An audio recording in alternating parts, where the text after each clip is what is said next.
What does it mean to be truthful? Well, I think, first of all, we all want to hear facts.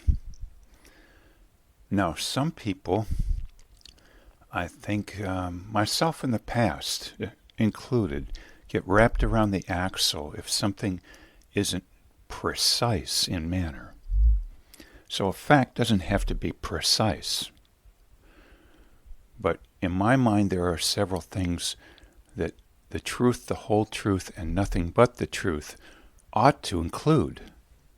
Or it's just a partial truth and a partial mistruth.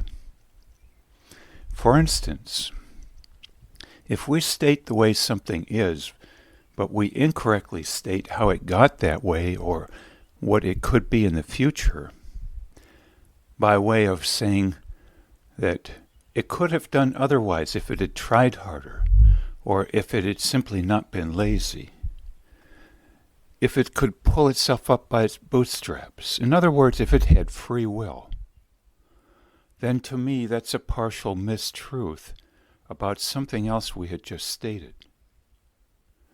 And the second big mistake I think we see all too often when we hear a truth communicated, or seemingly, is just how confident is the person telling this factoid, so to speak.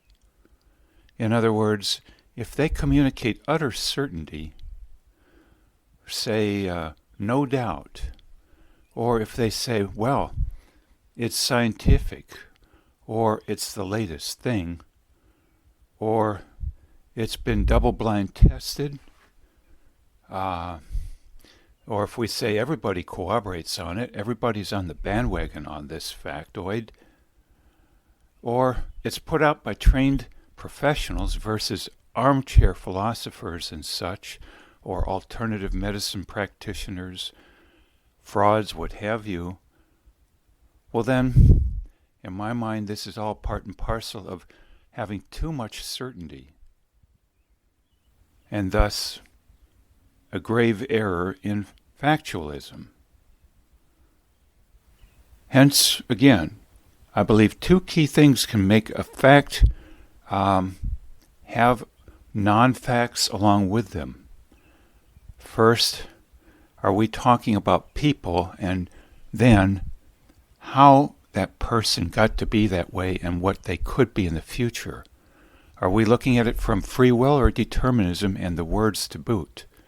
And secondly, if we communicate something with utter certainty, to me, that is a mistruth, because we can't even be sure we're alive right now, rather than ones and zeros on a circuit board.